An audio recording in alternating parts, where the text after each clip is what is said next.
আসসালামু আলাইকুম ওয়া রাহমাতুল্লাহি ওয়া বারাকাতুহু। নাহমাদুহু ওয়া নুসাল্লি আলা রাসূলিহিল কারীম। আম্মা বা'দ।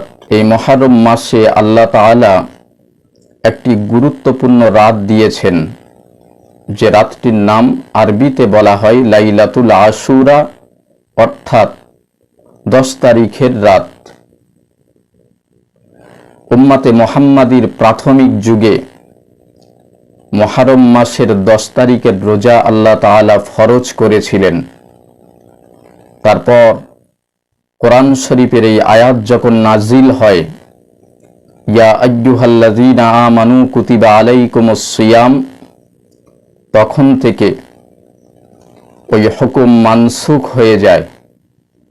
হযরত আব্দুল্লাহ ইবনে আব্বাস রাদিয়াল্লাহু তাআলা আনহু তিনি বলেন, পেয়ারা রাসূল সাল্লাল্লাহু আলাইহি ওয়াসাল্লাম মুহররম মাসের রোজাকে যেভাবে গুরুত্ব দিতেন, অন্য মাসের রোজাকে সেইভাবে গুরুত্ব দিতে আমি দেখিনি।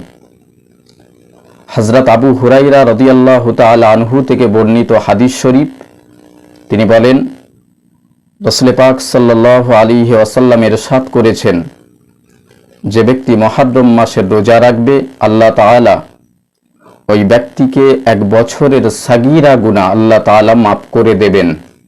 সুবহানাল্লাহ। এজন্য করে আমরা যারা মুহররম মাসের রোজা রাখব, কেউ যদি মুহররম মাসের রোজা রাখেন, একটা রাখবেন না, কারণ হাদিস পাকে বলা আছে সরাসরি মুহররম মাসের একটা রোজা রাখা এটা ইহুদিদের সঙ্গে সাদৃশ্য হয়ে যায়। এজন্য এর সঙ্গে আপনারা আরেকটি রোজা রেখে 2টো রোজা পূরণ করবেন। আল্লাহ তাআলা আমাদের সকলকে আমল করার তৌফিক ইনায়েত করুন। আমরা সকলে বলি আমিন।